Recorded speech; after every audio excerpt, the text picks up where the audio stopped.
Hi, everyone. Welcome to the TimingResearch.com crowd forecast news for February 20th, 2024, a special Tuesday edition since yesterday was a market holiday. And we are recording this at 1 p.m. Eastern Time. And this is episode number 418. So my name is David Kosmeter. I'm the creator of TimingResearch.com. And today I have a special market outlook update episode from the Option Professor. And I'm going to go ahead and turn it over to him. Okay, thanks, David, and welcome everybody. This is Jim, the Option Professor. Quick background on myself. I've been doing the options here for many decades. I've done many seminars for thousands of people worldwide on the uses and risks of options. And I trade these markets all the time, so I'm pretty familiar with the options from top to bottom. And many of you are just starting out in the options, so I would suggest that we try to get together and see what I can do to educate you. But today, what I'm going to go over is my opinions and my observations. So I'll be talking about the markets, but no specific advice, just basically giving you my views and my observations. Again, with regards to the markets, if you've been reading my stuff, optionprofessor.com, that comes out, quick alerts. I've been trying to explain to people that March and April are possibly going to be significantly down months. And the reason I'm saying that is because the market obviously has had such a big run up. Part of it was based on interest rates going down sooner rather than later. That seems to be off the table because of the CPI numbers, the PPI numbers, which are much hotter than people thought. And realistically, with unemployment at 3.7%, wages rising more than the inflation rate, you are having a hard time getting the services people to stop spending money. And so obviously these numbers are hard to come down if real estate doesn't come down, if consumer spending doesn't come down, because people are not going to cut prices if there's still a line wrapped around the building. So my view has been that we had a tremendous rally from the 4,200 area. Let me show you here. I'm going to explain some of my views to you here. Obviously, we had a high point back in 2022, and we had a big drop down towards the blue line. These are moving averages that I use, and so basically they are unique to me in that I use these, and not everybody does. With regards to the direction of the moving average, you can see that the blue line was rising. Purple and gold were always rising, never even tested. So when we had the drop down towards 3,500, that drop was temporary because you see we got right back above the blue lines, and the blue line was rising the entire time. Red did drop, but once it hit the blue, that was telling us that this was the area. If you wanted to load the wagon on the upside, this is where we were suggesting you did it. So anywhere between 4,000 and these lows here, which are around 4,200, 4,250, 4,000 to 4,250, that was the lock and load zone where your risk reward was very attractive. Now, the further away you get from these averages doesn't make the market less risky. I tried to explain that to people, but it's hard when they get tied up in things. Now, obviously, once the word got out, and look at here, this was in October, right there. Do you think the Federal Reserve and other people know that if we start breaking under 4,100 here, that there could obviously be a drop all the way down to here potentially? So obviously, this is where they announced that for 2024, we're going to see cuts in interest rates they anticipate. So obviously, everybody views that as a green light. Positioning was rather negative. And so everybody covered and everybody from the sideline wanted to just jump in. When you do that, you have order imbalances. And that's when the market makers raise the offer, tell you you can buy all you want up here at 5,000. They fill all those orders. And if there's not any orders behind it, it's potentially going to revert to the mean. And that's exactly what I'm anticipating may potentially happen. It has started, but I'll show you why I don't know that it has actually started in a minute. So the bottom line is obviously we're getting a pullback today. We've had a pullback, a few pullbacks, but the pullbacks don't last, and I'll show you why they don't last, okay? But the bottom line is that we've got a RSI here on this is a long-term chart. And I'll get into the short-term stuff because I trade the weeklies myself. So the bottom line is, but I want to know what the big picture is first. You know what I mean? If I'm at an all-time high, I'd like to know about it, right? So the bottom line is the RSI here in 2021 December was up at 75. The RSI right now is at 64. That is a divergence, and we are at a very critical point because if it goes through 64 and goes towards 70 or 80, we're going to be up at 53, 5,500 because this thing is going to accelerate to the upside. That's what RSI does when it breaks through 60. It either accelerates to 70 or 80, or it possibly might be topping. Right now, I think the scales are leaning a little bit towards it might be hitting a temporary top. Again, the main reason is the 10-year yield is not at 380. It's at 425, 430. And there's a gap on it, which I'll show up at 480. So it's potentially going to go up there. So again, CPI way hotter, PPI way hotter. So if you're looking for, big discounts and stuff, I think right now you're a little premature on that. And if you're looking for big Fed cuts, I think you're very premature on that so as well. So here's the deal. And you could get a little cut. I mean, the 10-year still is at 425, 435. The Fed funds is up, and the 2-year is at 470. So again, you still could get a quarter point cut as a token, but any severe cuts, they're off the table temporarily. Okay, so anyway, you're pretty far away from the moving average here, and the high point so far has been 50-50, ballpark figure, 50-50, right? Okay, so and the divergence tells us that it could be running out of gas. Let's go to the 5-year graph. Let's see what that tells you. Okay, got high points over here, high point here, coming in at around 70 on the RSI. RSI up here is around 74. So no big divergence here. But again, one of the reasons we're not going to get a big drop yet is because the red line is still pointing up and it comes in at 48.34. So again, we could drop another, 100 points, and this thing could still be in an uptrend. So the pullback, if it went from 50-50 to 48.50, would be 200 points or so. That's not a bad pullback. And then on the 1-year graph, again, one of the reasons I don't know that it's ready to pop right now is that the red line is not pointing down. You want to know when you get the good size drops? Look over here. Red line pointing down, you're going to get a decent drop. Red line pointing down, you're going to get a decent drop. Red line pointing down, you're going to get a decent drop. If you don't have the red line pointing down, like here, you're going to get some kind of a drop, 100 points, but then right back on the bicycle. 100 points, back on the bicycle.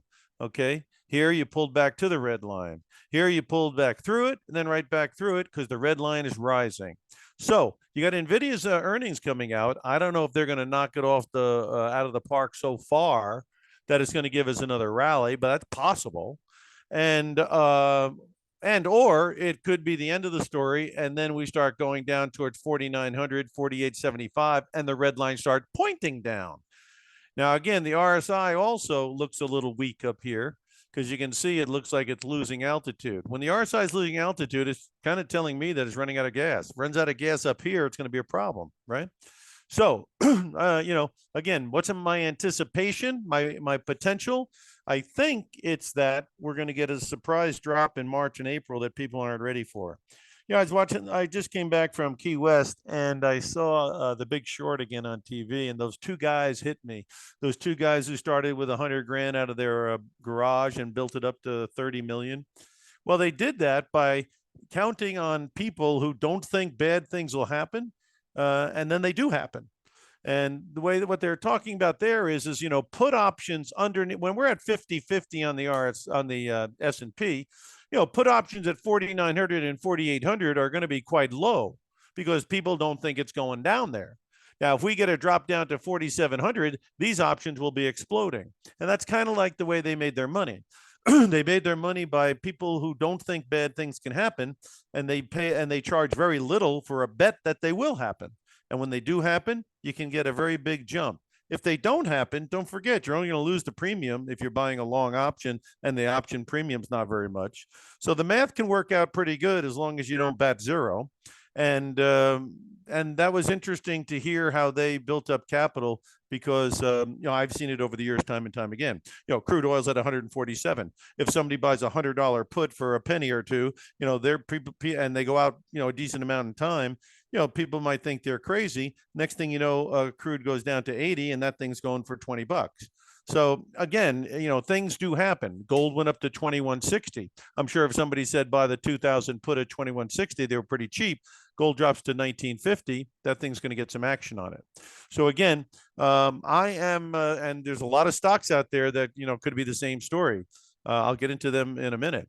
But right now, obviously, it's a little too early to tell that it's turned because that 1 year red line has not turned down. 1 month has turned down.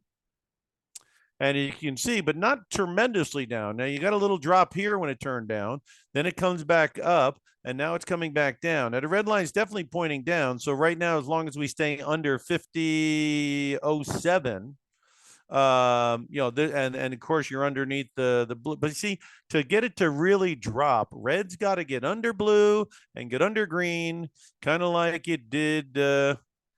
Well, I'll show you one real quick on one that it did.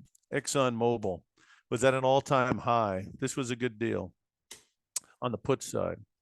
So we go to ExxonMobil. Let's get on there. Just trying to give you an example of what this thing looks like if, in fact, you're going to get a significant drop.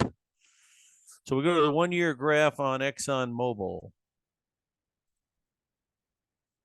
And as you can see on the 1 year graph, this thing, first of all, had a nice divergence up here. Then it got under the red line. Red line started pointing down. Then it crosses green. Then it crosses blue. Then it crosses gold. Then it crosses purple. And that's the recipe to make a lot of money on the downside if you're going to be betting that way, because you're going to get a very substantial drop if you can get everything in concert pointing to the downside.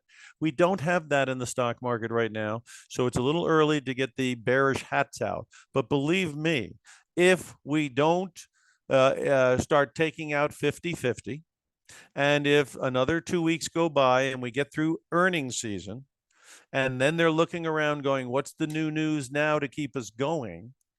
Then it could be a situation where March and April could give you a down move you're not anticipating.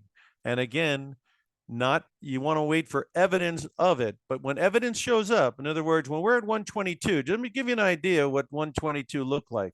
This is a 20-year graph on Exxon. Doesn't it look like the all-time high up here? That's why I like looking at the longer-term graphs, because it tells me I'm at the all-time high up here. So then if I switch over to the 1 year graph, I know that if it's peaking up here or showing me a sell sign, it could be a very significant sell because it's coming off an all-time high. You get it? So that's why I'm saying on S&P, my antenna's up to see if, in fact, the people who've all rushed in may want to get the heck out in March and April. And again, why would they want to do that? Because the news is not going their way, which means what? Which means that the interest rates are not dropping and the Fed is not cutting, which was a big reason why people bought. Now, the earnings season has been spotty. You get some companies that are doing great. You got some companies that give good guidance. They go nuts on the upside. I mean, absolutely nuts. I'm going to go into a few of them in a minute. SOUN, SMCI, NVIDIA, and then, of course, Palantir and ARM. So we're going to go over that and see what they look like. So you put it in perspective. You don't want to be caught holding the bag. Some of these companies are doing quite well, but some of them are looking for growths of 34 to 42%. And some of them are looking for over 100% in their projections. So again, some of them obviously, are looking for big projections. Some of them not so much. And some of these companies are not profitable yet. So again, the story. When they're not profitable, they can go until they don't go, and then they become pretty much sell deals. Okay, so anyway, that's the story so far on S&P. Now again, let's look at some of the other sectors real quick, like QQQ. And if you have any stocks you want me to look at, just go to the chat box, put it in there, and I'll put your stuff up there, and we'll take a look. Hey, listen, I've been doing this for decades. I work with a whole bunch I've traded thousands and thousands of options. I've been to the Options Institute in Chicago for advanced training. I don't like to boast, but I'm a little tired of, not getting the word out. I know a lot more than most of you in options, and I can educate you on a lot of different things that you need to know on options. Like what? Like the setups for a trade that might work. How to choose your striking price, or how I choose it. How you choose it is up to you. My opinion on choosing your striking price. After you get in there, a lot of you guys don't know when to sell. Nobody knows exactly when to sell, but there are strategies and tactics to use that obviously try to make sure you walk away with a winner. Because, nothing worse than on an option. The option goes from, 2 to 8, and all of a sudden you stay too long. A rally happens or on a put, and you get wiped out. So, you have to have ideas on how to risk manage after, not only when you start the position, but as you're coming out. Obviously, after decades of doing it and thousands of options doing it, the likelihood I know a little bit more than the average bear out there is extremely high. Okay. All right. So anyway, let's go to the NASDAQ. Obviously, this has been a screamer, and it's pretty much the same as the S&P. And again, they do follow each other, only at different speeds. So because the S&P's got a lot of NASDAQ stuff in there. Was it 30% of the S&P is the Mag 7 and 50% of the QQQ is. So obviously, they're both affected by these 7 stocks that have been going nuts. All right. So anyway, where are we at on RSI here? We're up here in the 60s. Okay. On the 20-year graph. Let's look at the 5-year. Okay. Again, getting up near those highs. And let's take a look here. Again, the averages are all pointing up. So, all you got here is overbought a bit. That's all. That's all you got is overbought. If there was a correction, you got the red here at 415. You got another green down here at 392. And if you got a good one, it'd be down to 385. Big one would take you down here. So if they really change their tune, this is where the longer term support is down there. On the 1-year graph, what's going on? Again, red line hasn't turned down, but it broke. It's trying to hold on to green. Green comes in at 426. We're trading 424. Next stop underneath that is blue at 419. So again, if they can't get red to point down, like they couldn't really get it pointing down here, this could be very temporary. It could hold the blue. NVIDIA comes out with good earnings. Maybe they go up and do a double test at 440 and monitor that double test, because the RSI here is at 68. The RSI right now is at 50. If they rallied it because of NVIDIA and they can't get it above 68 on the RSI and it lags, and then it comes back under 430, I think that would probably be the time that it might be the real sell-off. Okay, on the 1 month, yeah, you got a down thing here, but again, it could still rally up towards 430. It's a little bit overdone. But on the 1 month, you got red under blue. You got red under green, and they're all pointing down, except blue's not really pointing down.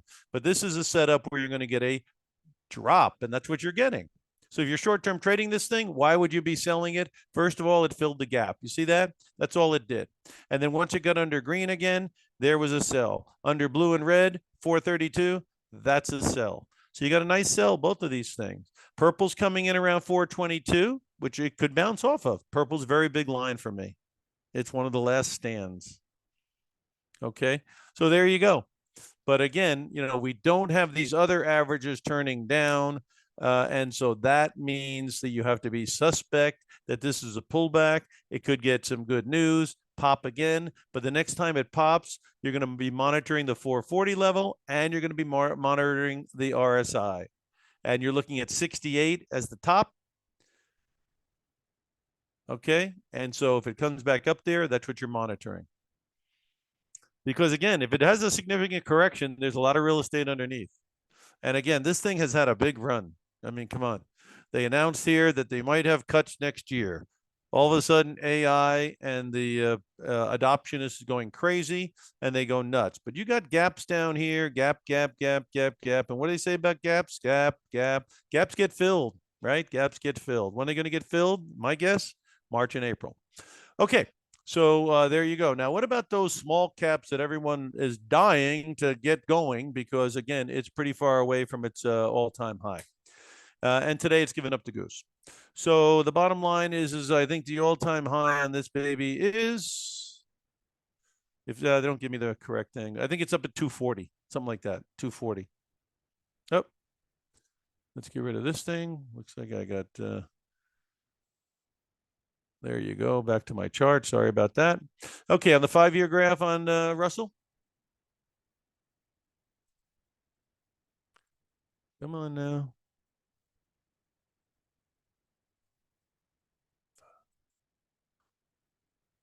Okay, I thought I'd logged in and got rid of these things. Okay, trying to get the 5-year graph up there. Here we go. Okay, 5-year graph. Yeah, see the high here was around 240. So we're nowhere near the high yet. Now, this thing is pointing like it could take off. So again, this could be the place to be. If you want to look at laggards, Okay, we already know the leaders, right? Since October, what have the leaders been? They've been tech, semiconductors, communications, financials, healthcare, and to some extent industrials. Those have been the leaders. They were the ones that have the most jeopardy if we do have a correction, right? Because they are the highest and they are the ones that have discounted the best news, right?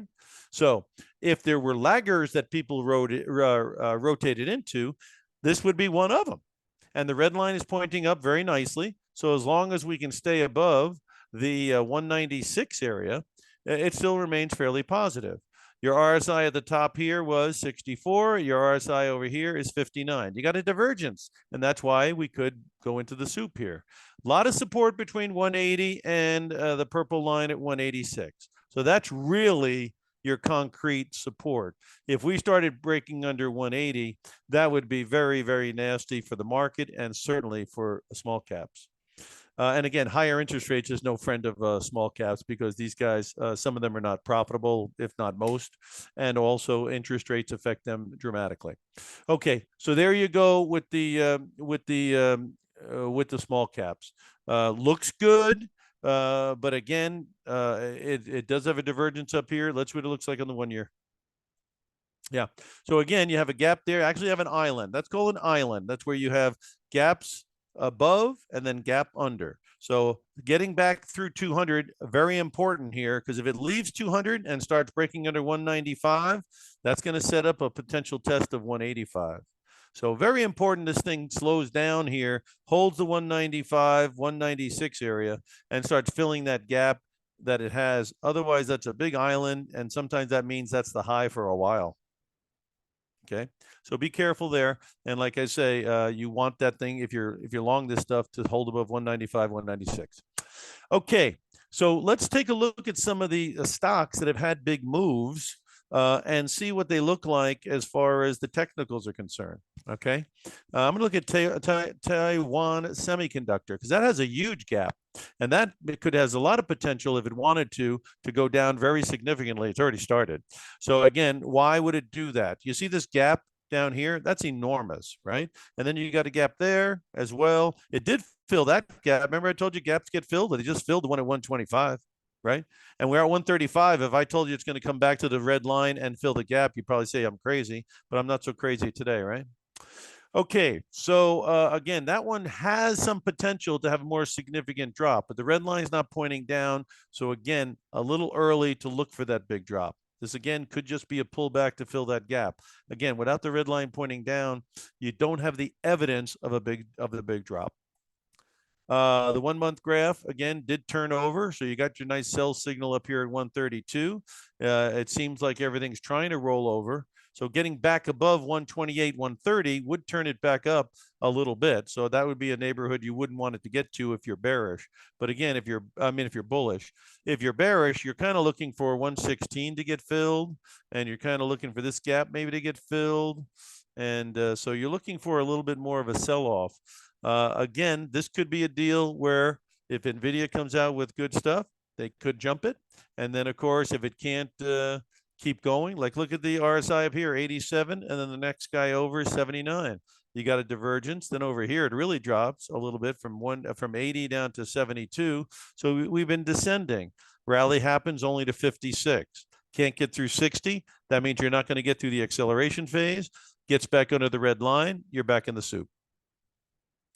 Okay, now let's look at some of these ones like NVIDIA that's coming out, because again, talk about a much anticipated earnings announcement. I mean, they really are looking for some very good numbers out of these guys, and obviously they're already selling the fact. So again, if somebody said last week NVIDIA is up here, RSI is at 81, then the RSI is at 59, then the RSI goes to 57, then the RSI goes to 53. Hey, that thing's out of steam. So last week you had all kinds of evidence why put options this week would be the way to go. And so far, obviously what? The put options that you might have got at 700 or 710, they're way in the money now. And of course, some of these weeklies don't cost all that much. And again, this is another classic example of the guys in the big short. Nobody thinks anything bad can happen to this company up at 750. So the out of the money options underneath, which would go for a lower amount because everyone's betting big. Obviously, you could pick those up, and then a day like today, you cash them in. So that's another classic example of, when nobody thinks anything bad can happen to a stock, the put options are relatively inexpensive. And if you're correct, obviously they can jump. If you're wrong, you lose the premium. And that's the story. Okay. But anyway, let's take a look at this thing on a 20-year basis.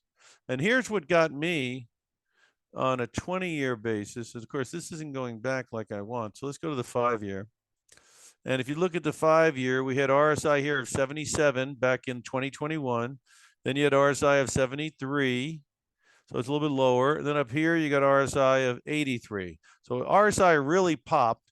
And again, once we broke above 500, and the RSI went through the 60 numbers, because right under 500, it was at 60.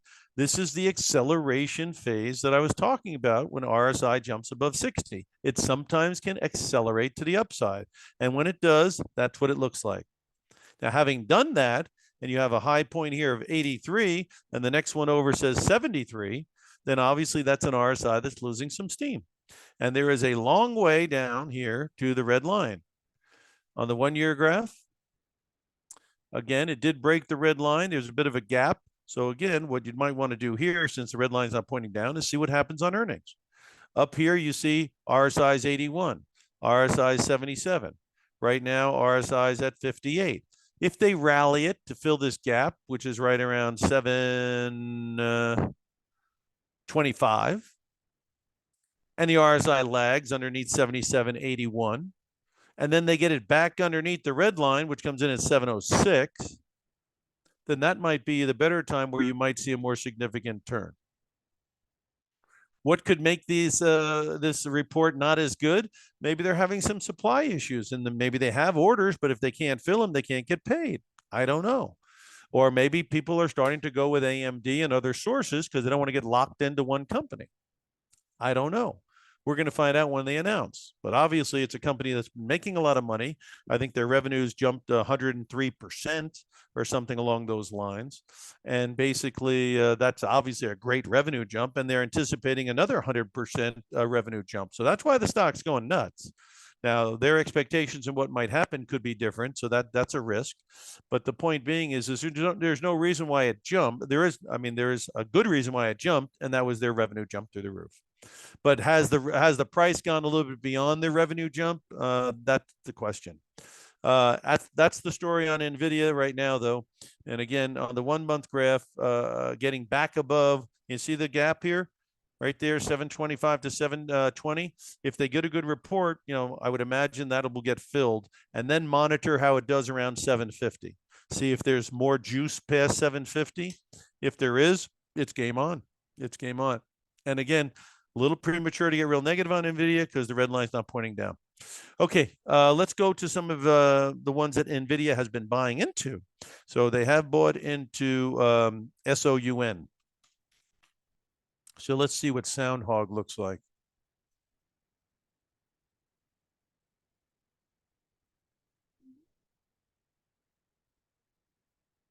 Okay, well, you can see what happened here.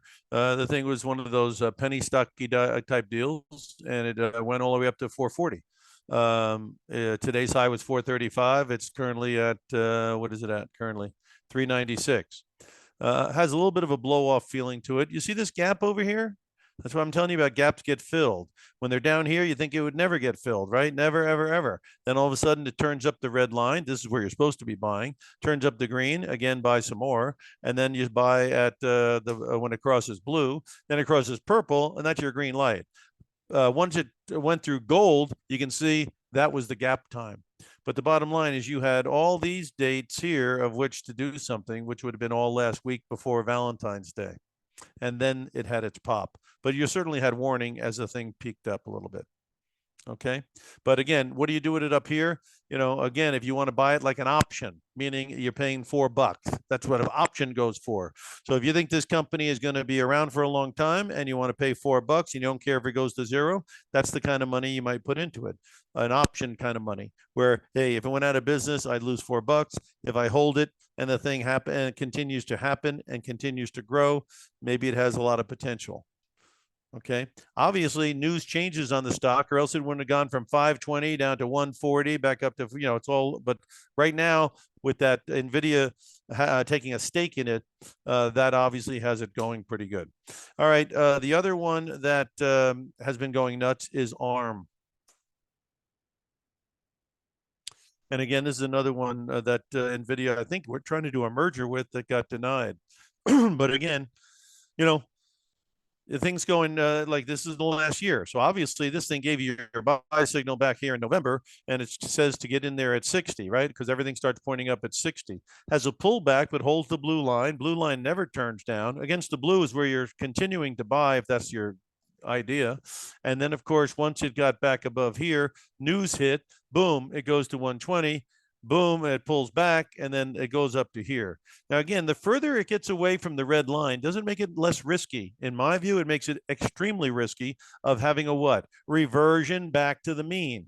And that's exactly what it's done. So if you were to felt at one, there's another example of those two guys out of their garage. If it's at 160 and you go, let me take a look at the 140 or the 130 put, and you find out on a short-term basis, if they have options, I'm not 100%, but if they did, those options might be quite cheap going out only a week or so. And then within a couple of weeks here, you've already pulled back underneath 120. So that's another classic example of people don't think anything bad can happen to something. The options underneath are inexpensive relatively. And then basically, if you get a good pullback, they could come alive. Big gap down here. Will it get filled? I don't know. But if the news changes on this thing, because it's had such a big run, again, don't forget, it already had gone from 40 to 80 here. So if it comes down to fill that gap, that would mean all these options would obviously come alive quite a bit, particularly if you got them like a month or two out when it was way up here. These things probably were pretty cheap. If you pull back to 80, that's the payday. Okay. Again, though, the trend is up. The trend is up. I'm just showing you a theoretical example of if you did take the other side on some of these things, there is some potential, obviously risk, but also potential for some pretty significant pops in them. All right, so that's ARM. Let's see on a 1 month if it gave you any signal here. Yeah, like I say, it's holding blue. So again, still bullish, holding blue. Would I be more nervous if I owned this thing if it broke under 115? Absolutely. Because if it does that, red will start really pointing down. Green will start pointing down. They've inverted to the downside already. So again, if you do break under 115, it would open the door for a lot more of a pullback. And what can you see the purple line comes in if you fill the gap pretty much. So that's kind of like if things got bad, where you might be going. Again, sometimes these moving averages allow me to get, shall we say, targets on where the market might be going. That's one of the exit strategies that I use, is where the moving average is, and is it possible that the attraction of the moving average will bring the price down there? That gives me a target. There's some other things I do as well, like spreading them and rolling them and replacing them, which I can get into if you have a one-on-one session with me. Okay, so there's that. What about Palantir? Now, Palantir is interesting in that I think a lot of their business comes from the government, and maybe there's only so much you can charge the government, and that might be something that could put a cap on the growth because, again, the government only has so much in their budget to spend on things. And if you start raising your price large enough, they might say, let's go another direction. So at any rate, that may be a problem for Palantir looking in the future. I'm sure they have other customers, but my knowledge of it is they have quite a bit of it coming from the government. Anyway, on the 1 month graph, here's your RSI at 80. Then you got your RSI at 76. That's a divergence. Over here at 66, that's a divergence. Then over here, you got 58. That's a divergence. And you've got the red now pointing underneath the green. And so basically, this thing has broke, but it has a gap here at 24.50. And again, it might be very much hinging on how these earnings are not only come out, but how people react to them. So again, it has broken down a little bit, but on the 1 year graph, it's still, and it's, look at this. This is where you would have bought it if you want to be long. You would have bought it against the red line today at 22.96. Today's low is 22.72. And if it breaks underneath that, then that opens up maybe to fill this gap. So there's gaps underneath. We'll have to see what happens. Again, how NVIDIA comes out, how these things react, and when they do rally, does the RSI lag? That's what I'm looking for. And if they lag and then they break back underneath some of these lines, then I think that a more significant drop might be starting. So that's Palantir. And then the other guy that's gone nuts is SMCI.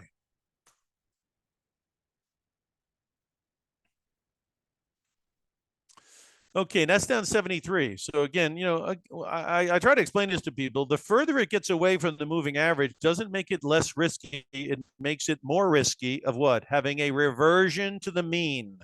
So you see, when you're at 1100 and I tell you that there's a gap here and a gap there and the red line's down here, and it's possibly going to have a reversion to the mean, this thing just lost 400 bucks almost, right? 300 and change, right?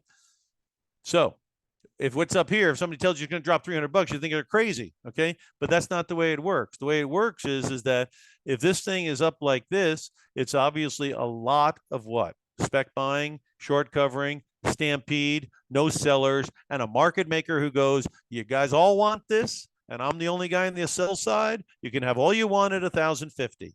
Because after I fill all this volume, there's no volume behind it possibly, and then it'll fall under its own weight, which is exactly what happened. Okay. So that's why you have to be careful chasing things like this, because you're going to possibly providing liquidity for smart people. Who are the smart people? Obviously, it turns up at 350, you buy. It stays above the red at 450, you can buy. Stays above it at 600, you can buy. It's not that far away from the red line, right? Even up to 700, not that far away. Now, if the RSI goes, if it goes way up here to like 96 on RSI, and you've been in there, what you want to possibly consider up here is called a replacement trade or a collar. What does that mean? That means you're going to sell calls against it above, like say you just an example here, you sold the 1,100 calls and you got paid, and you took the premium and you bought the 950 puts. Then you have the stock bracketed with a maximum upside of 1,100 and a maximum downside of 950. And if the math works out, the call possibly could pay for the put in total. If that's the case, you got no cash out of your pocket from the standpoint of you took the premium and paid for it at that. And then when it's at 735, your equity is protected at 950. That's a collar. The other thing you can do is just dump the stock and say you bought it at 350. You're taking 700 bucks out of the thing. And then you buy a call spread above the market. So in case it keeps going, you have a hedge against an opportunity risk. But the rest of the money that you took off the table is in your pocket. And then when it comes back to 700, you could redeploy the money that you sold out up here. Again, these are things that I do, know about secondhand, because I've done it for decades. And again, I'm not, guessing about options. I know how they work. Okay. And I know how to use them. They can be used for defensive and offensive purposes. They can be used to protect yourself. They can also be used to speculate. So there's a lot of different uses for it. Anyway, that gives you a little idea of super microcomputer. All right. Now, some of the other sectors that have gone nuts is the banking. So let's take a look at JP Morgan. And that one certainly has had a big run. Now, the banks obviously have been making great money on their net interest income, which means people put money in the bank. They don't earn any interest on it. So who's earning interest? The banks. And that's been a great thing for them. But mortgage volume is nothing to speak of. And the credit card defaults haven't been that tremendous. But boy, the balances are getting bigger and bigger and bigger, which means the risk is not getting smaller and smaller and smaller for the banks. So, this thing has had a very big run. To put it in perspective, this is a 20-year graph going back to 05. So if you showed this to a 2-year-old, would they say this is a high price or a low price? They'd say that's pretty high. RSI over here was at what? 70. Okay. And let's see if there's any other. Yeah. 70 was kind of the RSI highs over here. And then over here, the RSI is 65. Okay. So you got a divergence from there to there a little bit, and you're pretty far away from the moving averages, right?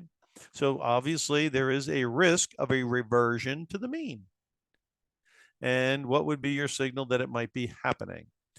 Okay, let's just take a look at this real quick. 267. Yeah.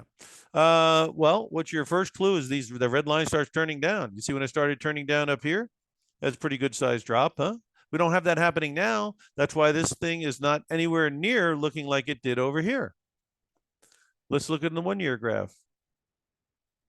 Again, 1 year graph still pointing up. Okay, so the bottom line is if we were to drop under the red line, which comes in at 176 and change, and it broke under the 172 area, that could take these lines and turn them back down and open the window for a purple.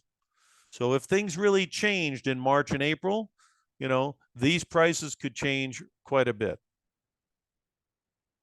Looking at the 1 month graph, again, you've got a high point here of 70 and you got a high point there of 66. You got your little divergence.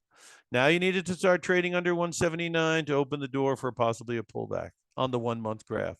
Has the 5-day graph given you anything yet? Not yet. But your RSI is up here, what? At 77, and over here it's at 68. There's your divergence. It's trading underneath the red line, which is 179.50. Not too much though. And again, under 179 could start turning these things down a bit and could open the door for a more significant pullback. So keep an eye on JP Morgan. Again, it's had a very big run, and they haven't factored in much on the credit cards. Bank of America owns a lot of bonds, mortgages. I think that's what I've read. And so obviously higher interest rates has not been a friend to them because that means their mortgages that they're holding on to are underwater from the standpoint of the price or value of those mortgages because they're low interest rates at 275 and now rates are at 5 and change or 6 and change. Obviously, that's not so good. On a 20-year basis, let's see what B of A looks like. A little bit, hasn't really had the big run. So, I mean, if you really believe in banks and you really believe that the banks are going to be doing great, this thing is above the purple line at 25, above the red line now at 30, above gold. And again, there's a lot of real estate to get back to 50.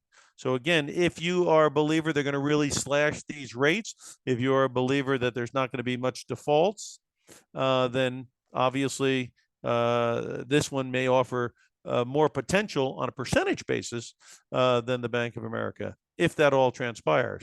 If this thing starts breaking under 30 and 25 again, I would say mortgages, credit cards, and everything else is a lot of problems for B of A. Again, and here's the other thing that's a problem here. Look at this. You see it's having a hard time getting through purple. So right now I would be looking at 34.33 as a big number. If it can get through there, I would find that very positive because you see reds coming in right here at 33.26. So this neighborhood of 34.26 or 34.33 and 33.26 is very important. And whichever way it breaks out might be significant. So again, 34.33, possible breakout, and the red line continuing up, very positive for B of A. Break underneath 33.26. And then, of course, the gold line's at 33.03. So if this thing starts putting a 32 handle on it, I would say that that's not the greatest news. And again, a break under 30 would really be problematic. So again, a lot of potential on the upside. You got the resistance there. You got support at 30 and 32. And basically, you want this thing to break to the upside. If it does, I wouldn't fight it. And if it breaks to the downside, I would be hoping that 30 held, because if it doesn't, something bad's going on. So there's a couple of banking stocks for you to take a look at. Again, these are some of the sectors that have had big moves already. We showed you Taiwan Semi. I showed you NVIDIA to give you a couple of those. AMD is another one. I think some of these are already coming off, though. Yeah, they're already coming off a little bit. Not a lot, but a little bit. And again, this thing is gone through the roof just like the other. And this gives you a little idea of 82 on the RSI. Last time it was up in that neighborhood, makes a brand new high, 67. That's a big divergence.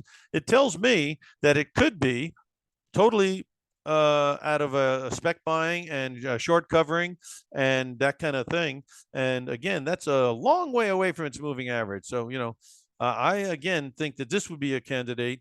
Again, the ones that have gone through the roof are going to be candidates to roll over if these rates start going further higher and if the tune changes in March and April, which is only a week or so away to get started. Okay. Now let me show you the 10-year Treasury. This is the 10-year Treasury. I'll try it again here. Yeah. Oh. Okay. 10-year Treasury. TNX. There you go. 10-year Treasury. Please. Okay. Now, I've been pretty good with this because obviously I'm following the trends. Okay. So let me show you what the story is here. First of all, this is telling us that interest rates trends are still up and that they were way overdone, like at 5%. What did I tell you about the reversion to the mean? Wasn't the red line down here? Didn't it? That's where it reverted back to. Green was down here, never even got tested. Blue and gold are down here, haven't been tested. If rates were to drop, that's where they're getting 3% or something like that if we dropped, or 375. Okay, if we were to drop. But you see the relative strength here came down to 50 and now it's pointing back up a bit. So again, the party hats for the interest rates again had been put on a little early. This is another thing that's kind of interesting because the blue line is definitely rising here, which is a powerful line. Can you see? Ever since rates turned up when? It turned up at 0.5. Has that blue line ever really turned down? Come on. You started here at 0.5%. If you were in bonds down here or you have some guy selling you a bunch of bonds, they should have obviously given you some idea that when rates rise, your bonds drop. And then, if they're 30 or 40-year bonds or 25-year bonds, you're not going to get your principal back for a long time because, again, these are losing value when the blue line's rising. These are bonds losing value because rates are rising. Okay. Now, again, you violated it here, but the blue line never turns down. And right now, the blue line still hadn't turned down. So again, the power of the blue line right now suggests that there's still a potential for more higher interest rates. If you were to break under 4% and get green and blue to point down, sure, then I would definitely buy into the concept that the rates are dropping. But right now, with the unemployment rate, with the wages, with the consumer spending, with the PPI, CPI, and PCE, I mean, don't forget, we have had 9% inflation. These guys aren't talking about that 9% going down. They're talking about it's only going up 3% now or whatever. That's 3% on top of 9%. You divide it by 2, it's still averaging out at 6% for a couple of years. That's an awful lot of higher prices. And we all have a life. I just went on a holiday. The rooms at the hotel are hugely marked up. The rent-a-car hugely marked up. And so the bottom line, you go out to eat, for gosh sake. I mean, bring a bank book with you. So the bottom line is the cost of living is very, very high. And in that environment, to think we're going to be cutting interest rates dramatically, I think that sounds like beer talk. But anyway, anything can happen because I've been doing this for decades, and believe me, I've seen it all happen. In 2008, I didn't know they could put interest rates at 0 and buy their own securities. I didn't know in 2020 that they could set up 14 facilities and start buying all this stuff in all these facilities, circumventing the 1913 Act. So, things happen out there that are very hard to explain. I don't think it's a coincidence that the Fed had everybody refi their house at 2.75 before they raised interest rates, because we all know that mortgage rates going from 275 to 8 or 7 should kill the real estate market, right? Normally. But it hasn't, because people are locked in at those low mortgages and there's no inventory to sell. So now all you got is what? New housing. And these new housing guys have played games with the price to give you what? A lower interest rate mortgage. You're obviously paying it in some way. And so that's how they kept real estate going.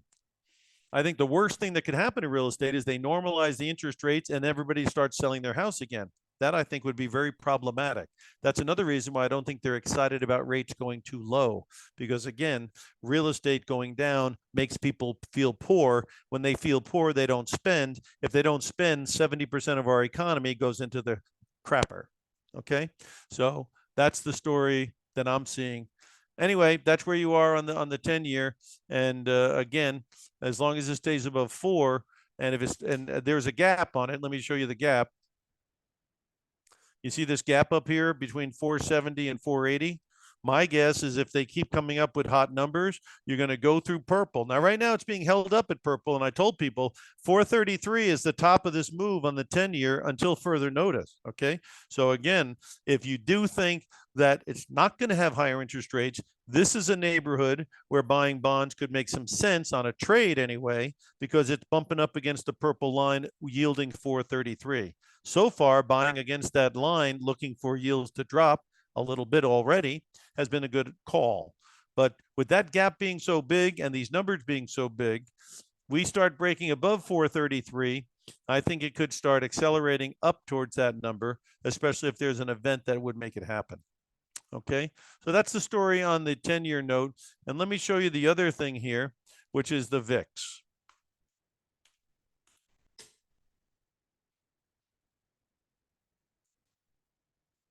Now, this is the VIX, and we're going to go over it. Now, VIX is a volatility index, and basically, you know, I don't know. I'm giving my opinion on everything. So, my opinion on the VIX is that anything down here in this 10 area, well, let me, yeah, down here at the 12, 11, 12 area. Obviously, if we go back a long period of time, this goes back to 2011. You can see that when you go to 10 or 12, it sometimes is the launching pad for a big spike up. Now, spike up means that the market tanked. Okay, when you see the VIX spike up, that means the market is tanked. So obviously in 2020, it really went because of COVID. And that's, of course, when the Fed came out with the 14 facilities to start buying everything up so we don't have a collapsing world, right? So that gives you an idea of what can happen. But it starts, where does it start? It starts down here in the 10 to 15 area. It starts down here. And then the red line starts turning up. You know, right now the red line hasn't turned up yet. And again, everything is still for lower volatility. Okay. But the RSI has not been breaking under 40. Okay. And again, RSI doesn't generally break under 40. And if it doesn't break under 40, that's generally the lows. Look at my cursor, 42 at the low, 51, or right next to it, 42. Divergence and a pop. Okay. Down here, you're at 61, but the one next door is at 45. 45, pop. Okay, then you got down here, it's all in the 40s, 40s, 40s. In 2018, they start trying to hike interest rates. Boom, big drop. Okay, then we go into the 40s and the 40s and the 40s. And then all of a sudden, we jump from the 40s into the 70s and boom. And it started by going from the 40s into the next bar over is 50s. So it goes from the 50s, and then once it breaks above 60, you can accelerate to the upside. It goes all the way up to what? It goes all the way up to 85. So what's happening now? You're in the 40s, you're in the 40s, you're in the 40s, you're in the 40s, and now you're at 46. If this thing breaks above 20, and this red line starts turning up, it could be problematic. So keep it, you know, that you can see that number right there, 20 on the RSI. Very important if you're bullish to stay underneath that. If you're looking for a big drop in March or April, that could be the time where we bust above 20 and get something up here in the 35 to 45. Turning down here, again, looks like it's trying to turn up on the 5-year. It's above the green and everything else, which comes in at 1480, 1470. We're trading 15, where are we at now? 1568. So it's gaining some steam. Again, just another thing around 20. So you start breaking above 20 in March or April, I would guess that we're going to have a pretty good drop then. So that would be a confirming factor in my view. And that RSI looks like it's trying to rise. Doesn't look like it's trying to drop, does it? Okay. Let's turn on the 1-year. And again, that's running into gold, which is good for resistance. It got above 18 for a very short time, then back under gold. So gold's very important that it stays under if you want to remain bullish. But that RSI looks like it's trying to climb. So we'll have to see what happens. NVIDIA is going to be a key. If NVIDIA comes out and disappoints, the thing's already down, as much as it's down. So if NVIDIA dropped 100 points, this thing is probably going to take off. And that means the market's going to have its drop. So again, watch the NVIDIA. Again, it could be a rally, and then they could bring the thing back. There's a gap here on the thing that comes in right around 1479. So something in the high 14s could pull back. Again, you start getting above 16, then 18, then 20. That'll be telling you something right there. Okay. It's hard for me to go over all the different markets all at once. I can do real quick. I'm going to do a little quick tour here for you into the gold. Okay. And I'll give you a little bit of an update on that.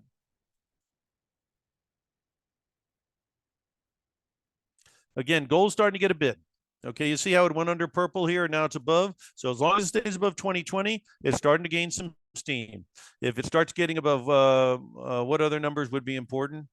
Yeah, you see the red line is starting to put down a little bit. So if we can break above 2030, which it's doing right now, that's going to be positive. So my feeling is if you get above 2040 and 2060, it could be the start of a good rally in the gold.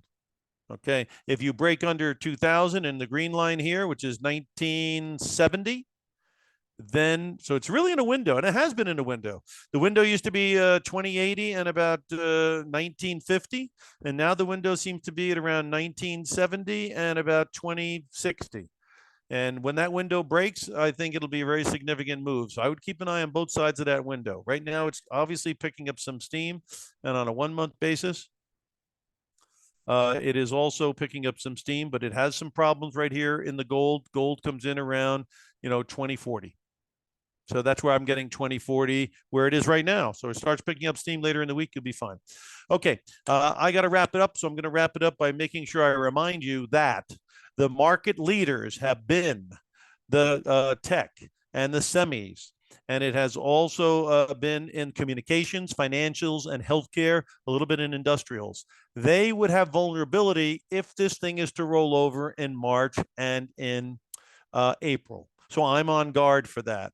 The ones that have been lagging, materials, energy, utilities, real estate, some extent staples and transports, those type of stocks I'm looking for, and the small caps, I'm looking to see if there's a rotation, because they could play a serious game of catch up also later in the year. So if you're interested in finding out what I'm looking at, if you're interested in taking your stuff and having me do a little analysis on it, I think that would be of value.